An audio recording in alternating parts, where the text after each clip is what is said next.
Bienvenidos a un nuevo capítulo más de Cinetoscopio, este programa donde hablamos de diferentes películas, series, anime. Y hoy tenemos a un invitado especial, Ariel David. Bueno, gracias Ángel por presentarme y por invitarme pues a hacer este podcast que pues con mucho cariño hacia ti y hacia Owen pues estamos aquí para compartir ideas. Claro que sí. Bueno, hoy estaremos hablando sobre la película Los Siete de Chicago. Es una película muy reciente. El juicio de los siete de Chicago. El Juicio de los Siete de Chicago. Es una película muy reciente, 2020. La sacaron a mediados de la pandemia.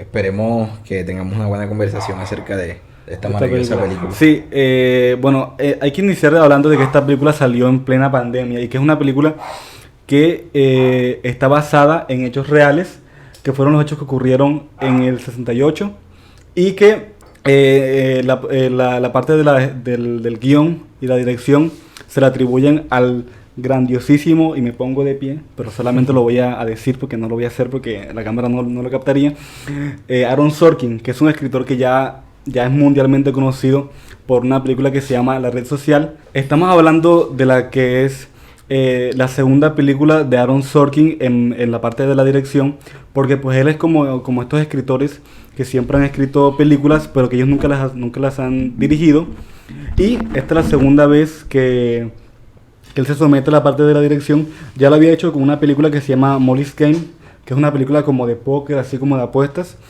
y es también una película de Netflix, que es muy curioso que sea de Netflix porque yo me acuerdo que en esa época, 2020, entre 2019 y 2020, fue que Netflix se empezó a consagrar, porque es que Netflix ya tenía ya como la consagración con el público, ya mucha gente le gustaba ver Netflix, pero le faltaba la consagración con los críticos y con la industria de los premios, y sin duda alguna esta película y El Irlandés de Martin Scorsese son posiblemente las dos películas que llegaron a consagrarla a nivel de calidad narrativa.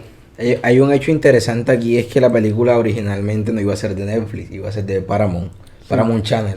Y pues al verse acosados por la pandemia, decidieron venderle los derechos a Netflix, aunque no le salió nada barato, o sea, fueron 56 millones de dólares que se pusieron sobre la mesa para que Netflix se quedara con la producción de la película. Que de hecho muchos directores han encontrado en Netflix una solución más fácil para las películas, porque Netflix, al no depender de la taquilla, se puede arriesgar a ciertos proyectos que de pronto no van a ser tan populares. Sin embargo, esta película sí tuvo un auge y sí tuvo mucha popularidad, tanto en la prensa americana como alrededor del mundo. Fue una película que impactó bastante en su día. Y tengo que decir que la película es muy sólida. O sea, en todos los aspectos la película es muy sólida, desde el guión hasta la fotografía, hasta el montaje, todo en la película es muy sólido. Ya vamos a profundizar un poco más en este tema. Sí, la parte de los diálogos también es muy interesante porque se utilizan diálogos rápidos para mantener en expectativa. Sí, como el motor en marcha todo el tiempo. Exacto, para mantenerte en expectativa y pues te pone a pensar de que si te pierdes siquiera unos 10 segundos, te pierdes una parte importante de la película. Entonces... Sí, la película tiene, digamos, pequeños detalles que otras películas de derecho o procesos judiciales no tienen. Porque muchas de las películas de derecho se trabajan en torno al personaje del abogado. O sea, la construcción de un personaje sólido como abogado, pero no sobre un proceso legislativo. Entonces, el juicio de los siete de Chicago es de esos juicios históricos, al igual que el juicio o el caso Marbury versus Madison, en los cuales pues se llevan situaciones reales, situaciones de procesos legislativos reales, de procesos judiciales reales a la pantalla. Sí, pero algo que yo creo que tiende a pasar un poco en ese tipo de películas es como que se tiende a por así decirlo, a extremizar, por así decirlo, los personajes. O sea, como que el escritor quiere hacer que el espectador empatice con los que quiere que empatice. Podrían ser los acusados o podrían ser los... Entonces muchas veces los escritores recurren a alterar eventos de lo que ocurrió en la vida real, como para darle beneficio, o sea, como para hacer que el espectador se sienta más identificado con cierto bando, porque hay una clara enemistad ahí, o sea, un juicio es una enemistad totalmente. Sí, exacto, pues tiende, como dijiste, tiende a tergiversar ciertos hechos como por ejemplo el del señor Dollinger, cuando golpea a un agente en la corte, o sea, eso jamás sucedió. Eso no ocurrió. No, y sí, él se mantuvo firme No. en sus principios del pacifismo. Sí, pero es que digamos, Aaron Sorkin es un escritor que no se le va muy bien con lo que es la parte social de las películas. O sea, él es alguien que no se acerca a este drama judicial buscando como que retratar el gobierno, retratar la maldad de Estados Unidos en esa época, sino que él más bien busca contar la historia del juicio como tal, ¿ya?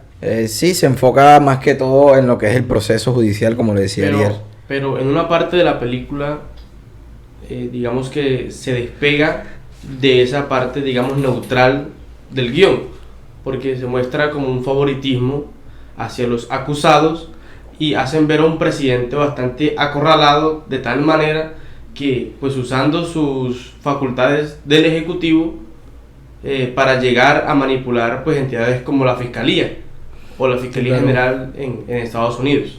Pues yo creo que sí hay un presidente acorralado aquí, porque es que el hecho de mandar a miles de jóvenes a Vietnam, que es un tema, pues uno de los temas principales de la película. No uno de los temas principales de la película. Pues es una Es la base. O sea, yo creo que la guerra de Vietnam y esas cosas y esos elementos son como el fondo de la película.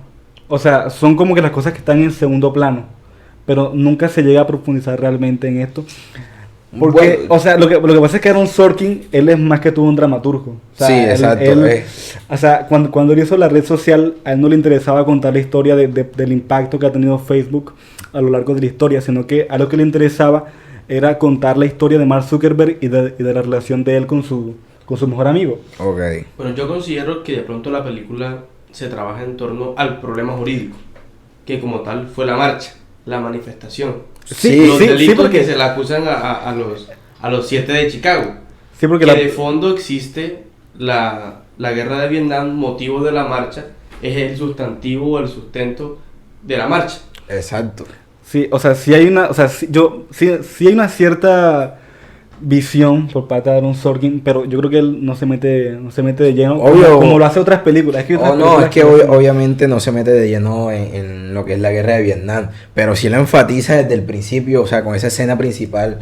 Con esa escena inicial, sí. Sí, con esa escena inicial. Pero es que yo creo que esa escena inicial, más que querer mostrar eso, yo creo que él lo que quiere es ponernos en contexto, exactamente. De por qué se dio la marcha y por qué se dio el juicio. Es que de nuevo, Aaron Sorkin es un gran guionista, pero yo creo que él no es muy buen comunicador social, por así decirlo. O sea, él hace lo que él sabe hacer, ¿ya? Que es drama. Exactamente. ¿Ya? Porque realmente todo en la película es un drama. De hecho, hasta el juicio es casi que una escena de acción. El juicio, o sea, porque tiene sus idas y venidas y tiene ritmo y siempre con diálogos extremadamente rápidos y extremadamente ingeniosos, lo cual es algo, lo cual es un poquito arrealista, porque es que en la vida real uno no habla ni rápido ni muy inteligente, o sea, como que él hace lo mismo que hace Sex Education, porque Sex Education vive en un universo paralelo donde todo el mundo es progre, donde todo el mundo es feminista, donde todo el mundo es...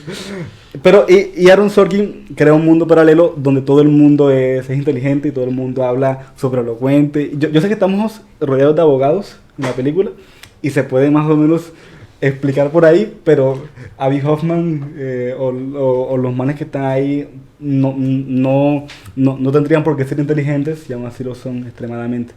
Pero, o sea, creo que difiere un poco. O sea, eso no es algo malo. O sea, difiere un poco ahí porque, o sea, los personajes, tú para mover miles de personas necesitas inteligencia. Bueno, sí, yo sé. Entonces no es tan fácil decir, no es que no sean inteligentes. O sea, creo que sí se acerca un poco a la realidad del caso. Pero no, es que a lo que yo me refiero es que Aaron Sorkin O sea, eso es algo muy conocido por parte de él. O sea, crear una narrativa basada en diálogos rápidos, inteligentes, en personajes inteligentes y rápidos, pero que eso es algo que no es muy realista, porque uno no tiende a hablar con mucha elocuencia en la vida real. A lo que yo me refiero es a eso, más que otra cosa. Y es cierto que la película como que siempre tiene momentos donde los diálogos encajan a la perfección con la escena, para que quede exactamente, lo cual es algo que de nuevo en la vida real no se ve mucho. Ya, pero al mismo tiempo es un deleite para uno como espectador, porque los diálogos son muy bacanos de ver y de oír, y más que en una película hollywoodense como es esta. ¿Ya? Sí.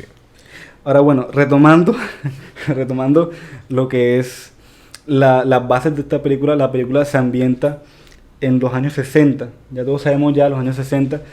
Estados Unidos siempre ha estado lleno de problemas y eso, y en los años 60 estuvo lo que fue la guerra de Vietnam, y es lo que ocurre en el fondo de la película, ¿ya? Y entonces los protagonistas, que son en este caso los 7 personajes, que bueno, realmente son 8. O son 8. Sí. Y que después son 5, bueno, realmente son 6 realmente, porque los otros 2 que están ahí casi no aportan nada en la película. Entonces, ya, o sea, porque sabes que hay Pero 2 que están ahí. al final termina siendo 5 los condenados. Sí, No, o cinco sea, yo digo condenados. que si de pronto nos llevamos a los hechos reales, o sea, del juicio, de los hechos reales, sí serían los 8, porque pues fueron 8 indiciados Iniciados, sí. Sí. en los juzgados. Aunque antes fueron varias personas, o sea, Sí. ellos fueron como los seleccionados entre muchos. Exactamente, o sea, eso es también lo interesante de la película, el tema de los juicios políticos. A dedo, que fueron a dedo. Que fueron, Sí, que fueron así. fueron escogidos como a Claudia López. A dedo. No, yo opino que, por ejemplo, el drama de la película, ¿sí? El drama de la película, digamos, transmite el drama de los 60, porque desde el 60 al 68 se vive un total drama en Estados Unidos. Muerte del presidente John F. John Kennedy. F. Kennedy y muerte de Martin Luther King.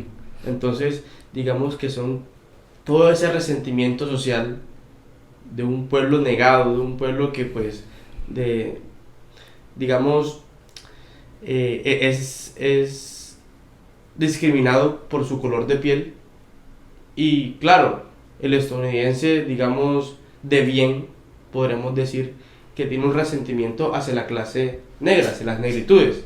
Y es donde se viven estos juicios políticos, donde claro, el negro es objeto de delito.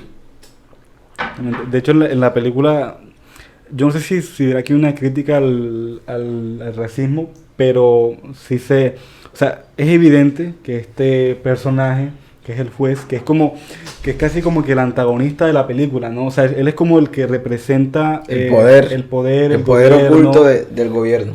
Exactamente, entonces él es como, yo diría que él es el conductor del drama de la película, porque él es el que representa, sale prácticamente el villano, o sea, sin él, yo creo que la película no tendría tanto dinamismo ni tanta... Exactamente. tanta- Digamos, el juez en las audiencias, él muestra más como, él se preocupa más por transmitir el poder como autoridad que por llevar, digamos, la audiencia de una manera neutral, un debido proceso. Y lo que muestra es, digamos, el poderío estatal. Exactamente. Y que da mucha rabia. Para uno como espectador es como todo el tiempo como que este man... Y ¿saben qué es lo más interesante de todo este asunto del juez? De que todo eso fue real. fue real. O sea, eso es lo más... Y incluso pues dicen que en la parte real, o sea, en lo que sucedió realmente, fue mucho peor que lo que se retrató en la película. Sí. Sí. O sea, fueron 3 días Sí, que tuvo... sí, porque es que... En la película muestran que tuvo a Bobby solamente un día amordazado. No, un día no, como, donde en realidad- como 20 minutos, realmente, como 10 minutos. Bueno, Sí, una realmente audiencia, Ajá, una audiencia. Pero en realidad fueron 3 días que lo obligó a estar amordazado, o sea, en el juicio. Exagerado, sí. Es un poco exagerado y más dentro... Un poquito exagerado. y pues creo que más dentro de un tribunal donde se supone que hay libertad.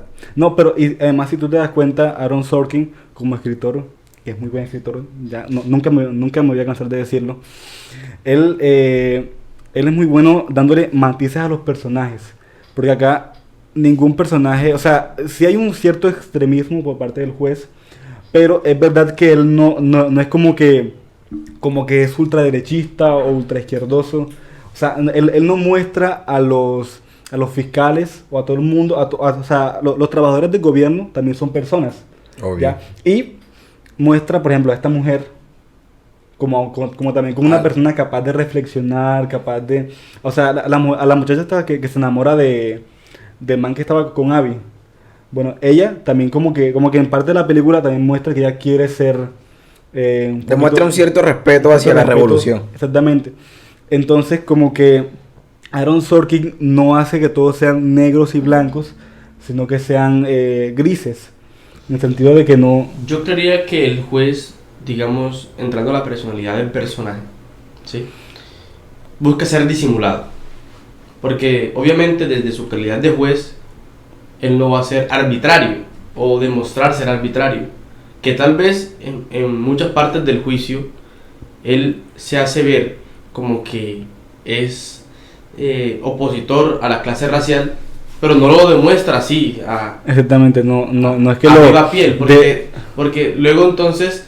digamos, se abrirían realmente procesos judiciales ante el juez, pero incluso es un poco chistoso porque cuando sí fue verdad que Hoffman fue con una bata judicial es que sí, al tribunal y que cuando se la quitaron tuvieron un uniforme de policía por debajo.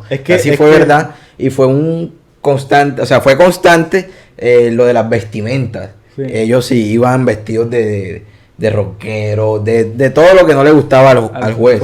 Porque es que incluso, ya estos son hechos reales, el juez les mandó a cortar el cabello a todos, absolutamente a todos. ¿Y ellos no lo hicieron? Sí, se lo cortaron, tuvieron que cortarse. Entonces, ahora, en protesta a eso, tuvieron que... lo de las vestimentas. Sí, lo de las vestimentas.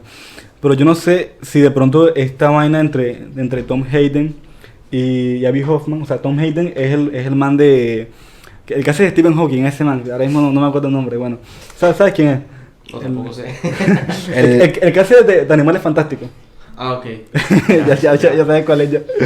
Bueno, él tiene como un cierto roce con otro personaje, con Abby.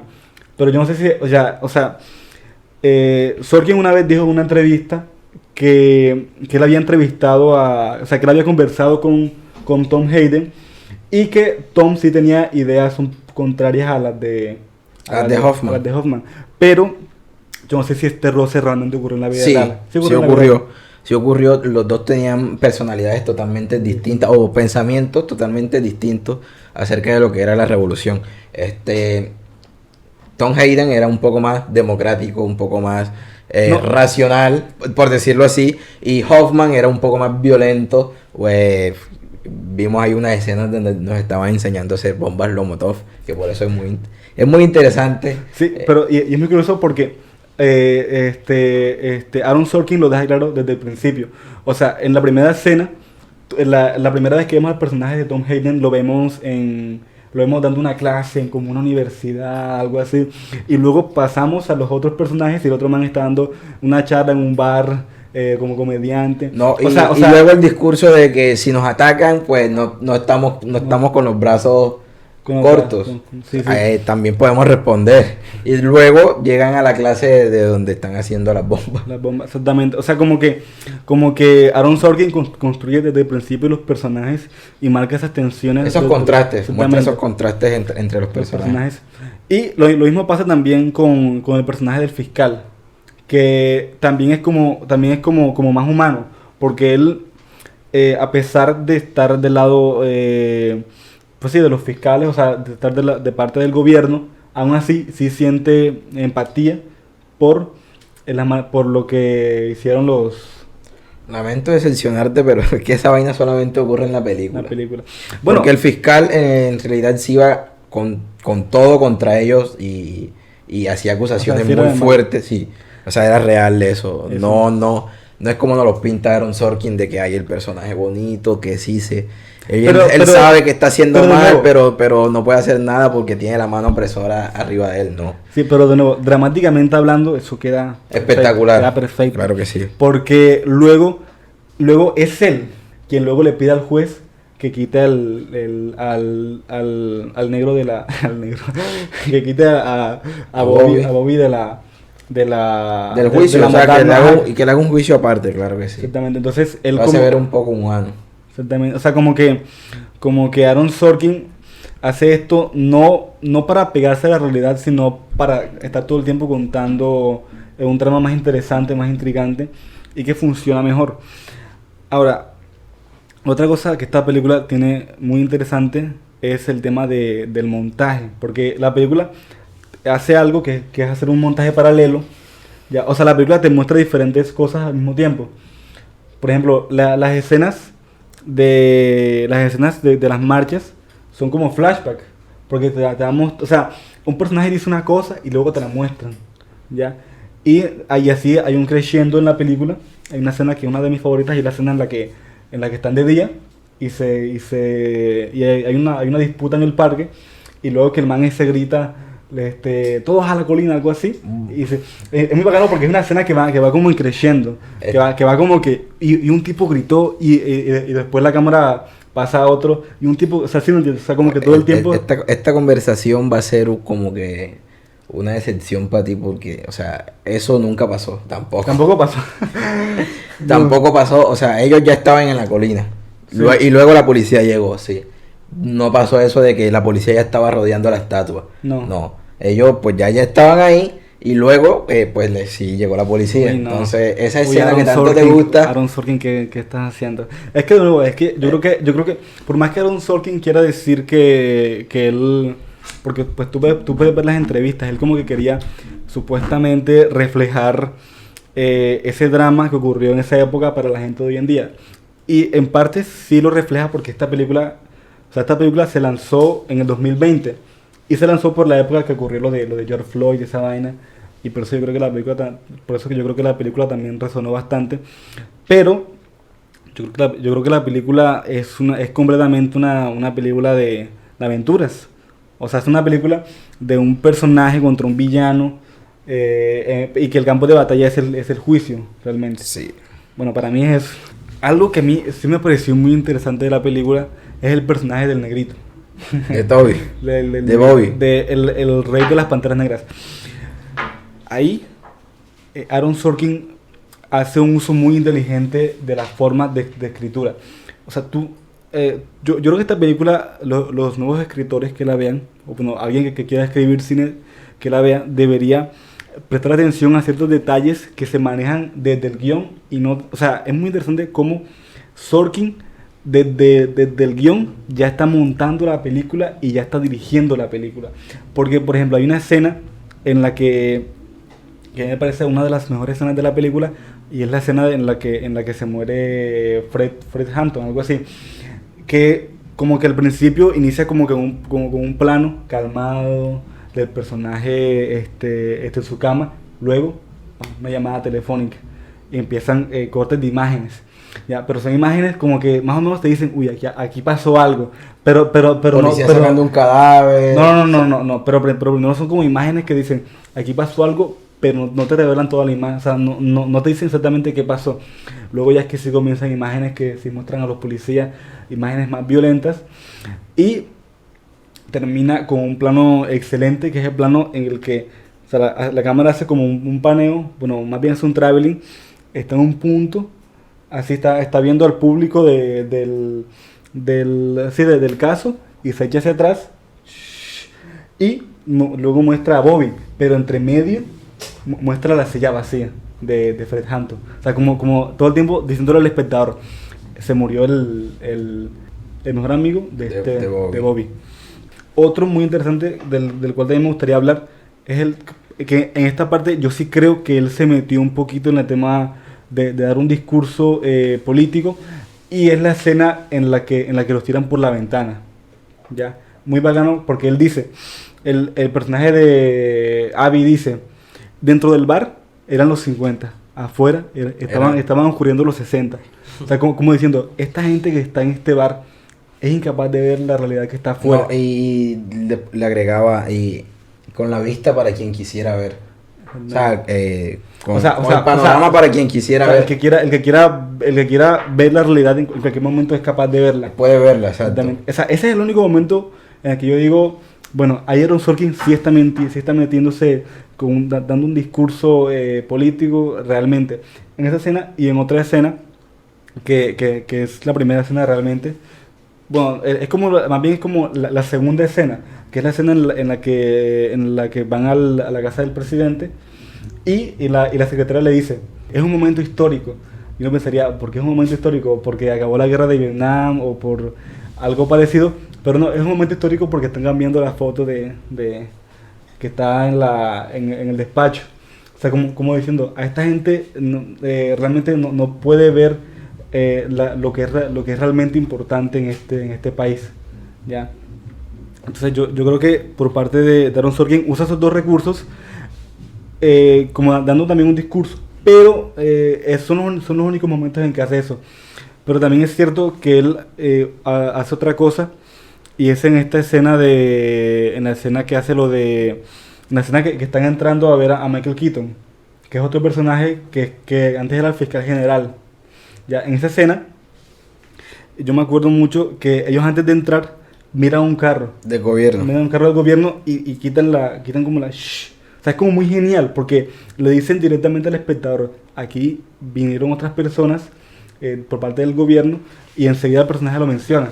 Ya, o sea, lo que me refiero es que todo el tiempo estamos viendo a un Aaron Sorkin que sabe usar los diferentes elementos de la trama para darle información al espectador. Ya, entonces, por parte de eso también creo que es muy destacable Aaron Sorkin y creo que sí se merecía la nominación al Oscar en ese año.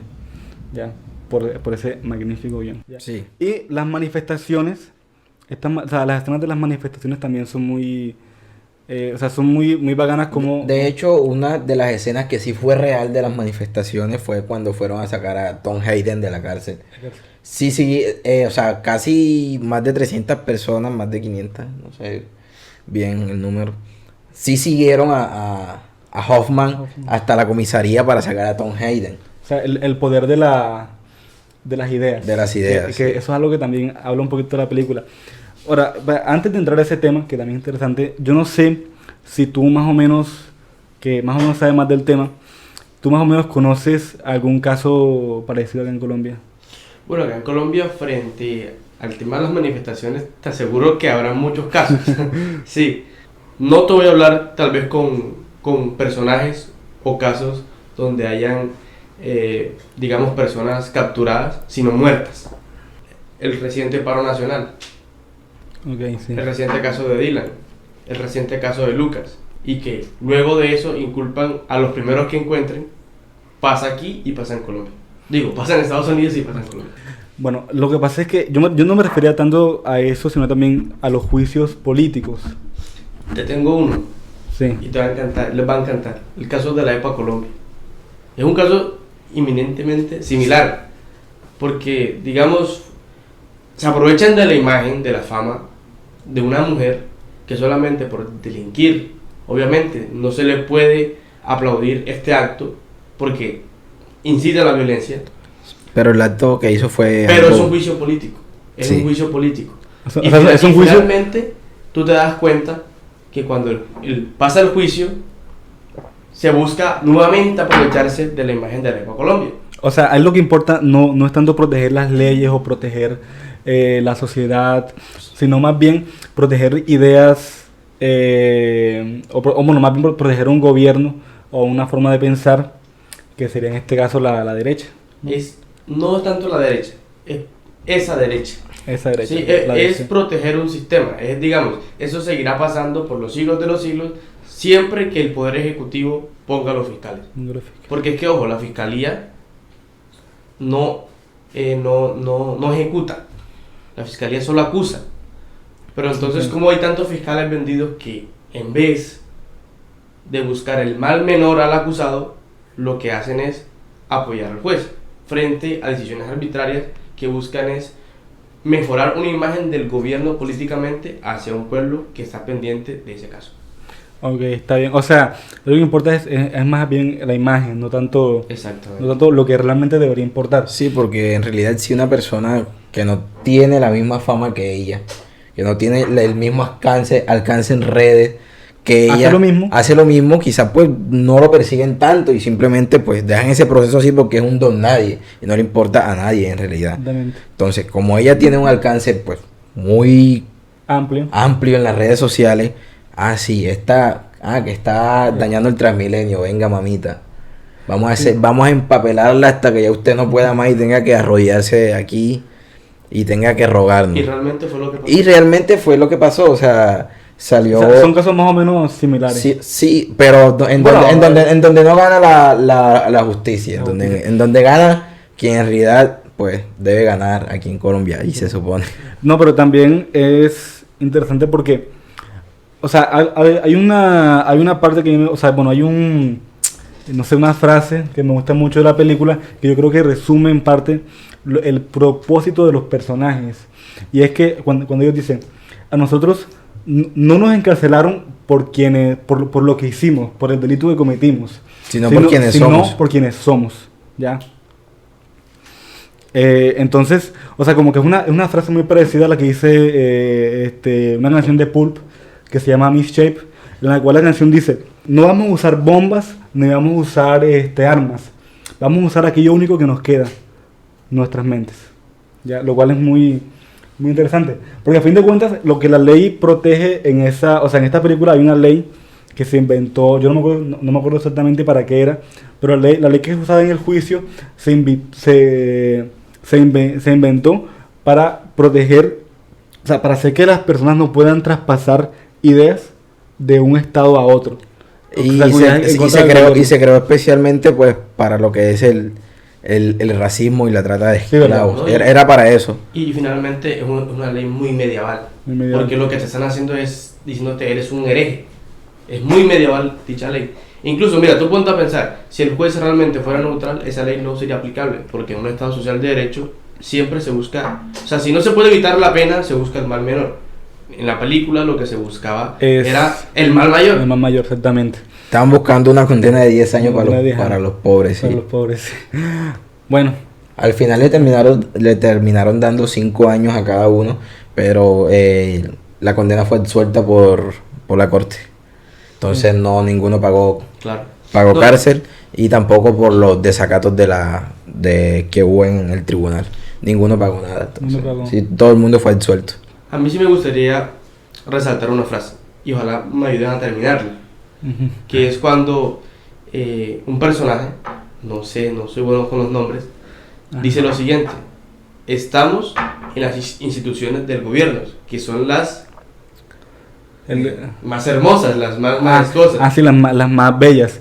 Pero hoy en día están llenas de gente horrible. Bueno, entonces cuando ese personaje dice eso, nosotros podemos hacer digamos, una analogía entre lo que es el caso y lo que es Colombia. Hoy la institución con peor reputación a nivel nacional es el Congreso de la República. Y no es porque las instituciones, digamos, no cumplan con su funcionamiento, es porque las personas que lo integran son unas personas... De porquería. De porquería, exactamente. Yo realmente pienso que, digamos, ese caso no fue casi por ideales, más bien fue una jugada maestra de ese gobierno. Porque Sí. es que, imagínate solamente tú tapar todas las muertes de la guerra de Vietnam, solamente con 7 personas que protestaron en Chicago. Sí, Sería como una estela de humo para Exactamente. las personas que no están muy informadas. Exactamente. Es- Una tela de humo. Esa es la Exacto. palabra. Cortina de humo. Una cortina de humo. Una cortina de humo. Que de hecho es algo que también se ve en una película que también recomiendo mucho, que ahora mismo se me olvidó el nombre, que es una película en la que hay una noticia del presidente que violó a una niña, ¿ya? Y o sea, como los dueños de la imagen del presidente, lo que hacen es que inventan una guerra falsa o sea, para hacer precisamente una cortina de humo para que la gente no mire, o sea, para que la gente mira donde quieren mirar. Y es que a todo señor su honor, y para cada escándalo un escándalo más grande, ¿sí? Exactamente. Es como si llega a pasar un suceso digamos, de impacto masivo a nivel nacional, lo que buscan es el tranquilizador masivo. En este caso sería una cortina de humo, o en este caso en Colombia cuando nos llevan el mundial. No, como, por ejemplo, como el mundial, por aquí en ejemplo. Colombia hay dos cortinas de humo perfectas: los atentados y los partidos de fútbol. Partidos de fútbol. Más O si sea, la selección Colombia. Sí. O sea, y al final de cuentas es la propia televisión la que hace la cortina de humo. Porque Pues claro, los medios los manejan los los poderosos. medios. Pues no todos, pero los más vistos, los más conocidos, a los que se le invierte más dinero, a los que dan premios. Y es algo que los gringos siempre han querido, como que los gringos siempre tienen mucho sentimiento por su propio, o sea, siempre han sido muy patrióticos, ya, y a muchos de ellos nunca les gustó, o sea, sobre todo pues a los más antiguos, o sea, los que eran realmente patrióticos, o sea, a ellos no les gustaba que dijeran malas cosas sobre el gobierno, ya, y por eso es que uno ve tanta propaganda, proamericanismo. Por eso es que uno ve que la mayoría de películas americanas sobre la guerra tienden a ser muy en pro de Estados Unidos. Es que incluso esta guerra, La guerra de Vietnam. la guerra de Vietnam, fue una paliza total para Estados Unidos. O sea, fue la guerra que nos mostró que Estados Unidos no es el todopoderoso. No es. Y que fue por personas que, o sea, no fue por Rusia o por un país extremadamente Fueron personas militar. campesinas, o sea, que conocían muy bien su entorno. No, y es que salieron a su defensa, porque Exacto. es que imponer no un modelo político, sino un modelo económico, ¿sí? Para Exactamente. mantener, digamos, el empoderamiento a nivel mundial. Es que Exactamente. el modelo económico de Estados Unidos es la guerra. Es la guerra. Ellos se mantienen por la mantiene guerra. Sí, de hecho, hasta en la guerra hay corrupción. Pero claro, la guerra de Vietnam fue algo terrible, no solamente por las vidas de las personas, sino también por el daño psicológico que les dejaban a la gente. Esa es posiblemente la guerra más importante a nivel cultural. Porque fue, así como tú lo dijiste, fue la guerra que le dijo a los gringos: no, ustedes no son... El todopoderoso. Y que su modelo económico, que es la guerra, pues, no, todas las veces no es rentable. Todas las veces no rentable. Y que en este caso dejó muchísimos heridos y muchísima gente. Incluso, o sea, ahí fue cuando cuando los gringos realmente se dieron cuenta que el gobierno era terrible. Porque los pocos que sobrevivían a la guerra de Vietnam eran mandados a hospitales, pero con una atención terrible. Vivían con pocos medicamentos. O sea, los pocos veteranos de guerra que quedaron no vivieron una vida feliz después de eso. Ya. E incluso hubo mucha negligencia por la drogadicción que hubo en los veteranos. Sí, con exactamente, eso fue respecto muy a lo conocido. que era la morfina, la heroína, el opio, o sea, todo esto tranquilizantes, se volvieron adictos por el uso desmedido en la guerra. La guerra, exactamente. Yo considero que el error más grande de Estados Unidos fue pensar que iba a seguir viviendo de su negocio. O sea, que él iba a consumir su propio negocio. Es decir, el negocio armamentista. Si Vietnam del Norte quiere ser capitalista, pues, y Vietnam del Sur quiere ser comunista o socialista, finalmente lo que hay que firmar un tratado que las divida, como las Coreas.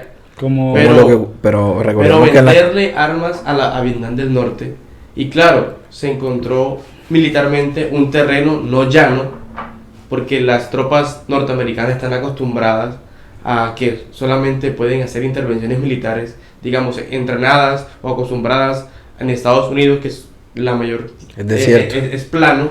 Y es desierto. A irse a Vietnam, donde hay montañas, selva, vegetación. No. Encontrar campesinos que están acostumbrados a caminar estas tierras, obviamente hay una gran No, diferencia. y es un poco interesante esta cuestión de que primero hacemos la guerra y luego hablamos. No hablamos, sí. Somos unos primíparos de unos neandertales. O sea, recurrimos siempre a la violencia. ¿Por qué, si sabemos que el método más efectivo es el diálogo? ¿Por qué no lo aplicamos desde el principio? No, sí, es que Estados Unidos siempre ha estado lleno de guerras y de problemas con países extranjeros, que de hecho se puede decir que la muerte de Kennedy se le puede atribuir, porque resulta que Kennedy lo mataron porque él atentaba contra la guerra de Vietnam. O sea, él la quería parar. Sí, él la quería Él parar. Entonces, esa fue una de las razones, porque es que ahí se generaba dinero por parte de Estados Unidos. Ya, entonces... La película es estadounidense. Sí, claro Pero que sí. es interesante entonces ver que, porque es que el cine estadounidense, digamos, la forma después de la milicia estadounidense es apropiarse del cine. Hacer ver Sí. a Estados Unidos como, De cierta manera. de O sea, cierta manera, pues... No, poder mundial. es que de hecho, yo creo que hay unas películas en las que se ve que Estados Unidos ganó la guerra de Vietnam. O sea, hay unas películas que tergiversan esos hechos. Es que eso para ocurrió, vender. eso ocurrió precisamente después de la guerra. O sea, en la década de los 80, 90, ya después de tiempecito, Rocky. Perdón, Rambo. O sea, Rambo es un superpoderoso, un héroe militar en la guerra de Vietnam. Que mataba a que millones. destrozaba vietnamitas con pistolas Sí, calibre es .50. Propaganda gringa 100%. Claro. Y a la gente le encanta porque, ay, sí, plomo por todos Por lados. todos lados. Pero Comercial. es una propaganda gringa que la gente se ha comido. Que incluso, pues, creo que hay gente que no sabe que Estados Unidos le pegaron una paliza en Vietnam. Entonces, por eso es que creo que le encanta la Lo película. contrario a que hace esta película, que es una película estadounidense que muestra las negligencias que Sí. realiza los mismos De Estados cierta Unidos. manera. Sí. No es que en general el cine o sea, bueno, el buen cine, el buen cine bélico siempre ha sido un poco crítico a la forma en la que lo hace Estados Unidos, sobre todo en los últimos 50 años, sobre todo por esa vaina de la guerra de Vietnam. O sea, tú miras las grandes películas bélicas estadounidenses tienden a ocurrir en la guerra de Vietnam, como lo puede ser Apocalypse Now, la de Kubrick, ¿cómo es que se llama? La chaqueta metálica. La chaqueta metálica. También. O sea, tiene que haber muchas películas de grandes directores norteamericanos que como que decidieron no irse por representar a su país como el máximo, Como el más poderoso. el más poderoso, sino como lo que realmente es, ¿ya? Y pues a final de cuentas es algo que todavía les duele. O sea, a los gringos les duele la guerra de Vietnam. ¿Ya? Y creo que les dolerá toda su vida, Toda porque su vida. es la única guerra, pues, donde les han dado duro y los demás han sabido. Porque pues hay muchas guerras en donde también les han dado duro. Por ejemplo, no hace mucho los sacaron de este país, del Medio Oriente, También. Cuando pasó De- lo de la crisis del petróleo. también. Y cuando la crisis de 2008 de la caída de la bolsa, también se vieron súper débiles en eso. Y Yo creo que tam- ya hablamos bastante de la guerra. Sí. Me gustaría hablar un poquito de lo que es la confrontación, esta escena en la que se confrontan las ambas ideas, ¿ya? Porque es que, si tú te das cuenta, pues, como ya lo hemos dicho ya, ambos personajes tienen ideas diferentes y siempre tienen como un roce ahí en la película. De hecho, hasta yo me acuerdo en una de las primeras escenas, él le pregunta, ¿te cortaste el pelo? Ya, para agradarle más al juez. Para el juez. Claro, sí. Ya, o sea, como que siempre hay estos roces en la película, y lo cual yo creo que... Aunque al final concluyen en que luchan por lo mismo, porque se terminan reconciliando. Y, Bueno, y más uno o le, menos. y uno le termina, sí, se terminan reconciliando Más o totalmente. menos, porque es que el arco de ellos yo creo que en la película no cierra completamente.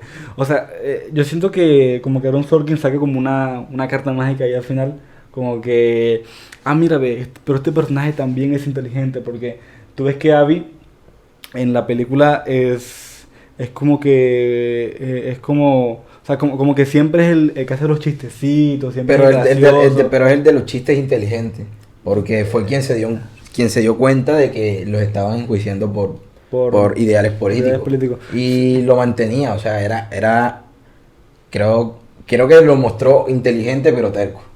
Sí, pero es que yo creo que como que Aaron Sorkin metió eso ahí último como muy Como un recurso. Sí, pero yo creo que lo hizo como muy forzado esa parte. Ya como que al final de cuentas ellos se reconciliaron porque luchan por los mismos ideales y eso. Eso sí me pareció un poco forzado por parte de Sorkin, pero bueno. Bueno, yo considero que de pronto fue un recurso, ¿sí?, que buscó el escritor con el personaje de Tom, porque pues puede ser una persona que desde su moralidad le tenga miedo o respeta al sistema, ¿sí? Sí. Pensando en qué, que pues obviamente entrando en la mente del personaje, encarnando el personaje, tal vez se puede llegar a pensar lo siguiente: ¿en qué me metí? Y voy a hacer todo lo posible para salirme en el lío en el que estoy. Que si estoy con, digamos, 7 manzanas podridas al lado mío, pues quiero demostrarla pues la iniciativa de que pues estuve en el momento equivocado con las personas equivocadas, de tal manera que pues yo no soy una manzana podrida. Ese puede ser esa es como la un ideal análisis del personaje y de esa variante. Puede ser, sí. Puede ser, exactamente. Porque es que él es como él y su amiguito son como los únicos descatados políticamente correctos. Exactamente, políticamente correctos en la película. Bueno, creo que ya terminando esto, creo que es una película que se apega mucho a lo que es la realidad de lo que pasó, pero también cambia ciertas escenas para agregarle el drama que tanto nos gusta y para poder meter esos diálogos perfectos de Aaron Sorkin. Bueno, yo considero que, bueno, ahí tengo un sabor agridulce, porque si bien el caso se puede dar para un ejemplo, un modelo legislativo para los países que aún tienen, digamos, logísticamente, que el Poder Ejecutivo elija a los fiscales. Okay, o sea, tú dices que esta película sirve como ejemplo para cambiar algunas cuestiones de un modelo judicial. Un modelo okay. legislativo. El presidente es quien se encarga de elegir a los fiscales. Cosa que debería estar por separado, porque eso se estaría transformando en un absolutismo. O sea, que el presidente puede hacer y tiene funciones de hacer lo que se le dé la gana. No debería ser así. Tú imagínate que el presidente ponga al fiscal de bolsillo que él quiera y ocurran barbaridades como estos casos. No debería ser así. Debería ser aparte. O como Ordóñez. Como Ordóñez, incluso como el mismísimo Barbosa, que está hoy como fiscal general de la nación. Bueno, yo creo que ya concluyendo ya esta charla tan maravillosa, creo que es innegable la mano que tiene Aaron Sorkin para escribir semejantes diálogos, semejante película, y creo que es innegable que se está metiendo ya en el tema de la dirección, el tema del montaje, de una forma que yo consideraría que es muy correcta. Yo no creo que sea la mejor película de él. Yo creo que Aaron Sorkin ha tenido mejores guiones, pero sin duda alguna esta película es un completo éxito porque está muy cuidada desde todos los puntos de vista. Y también es una película que sirve para ejemplificar ciertas cuestiones de la política estadounidense de esa época. Yo creo que sirve para ejemplificar, no tanto para reflexionar. Sí, es de esas películas que ponen en tela de juicio esa duda que tenemos entre lo legal y lo moral. Es moralmente correcto todo lo legal y es inmoralmente correcto todo lo ilegal. O sea, sí, creo que es esta tela de juicio que todos en algún momento nos hemos preguntado y esta película te lo sigue mostrando así. Te lo señala, exactamente. Te sigue diciendo no todo lo legal es inmoral. No todo lo ilegal es inmoral y no todo lo legal es moral. O sea, las leyes se pueden usar a favor para apoyar ciertos ideales o para jodernos. Exactamente.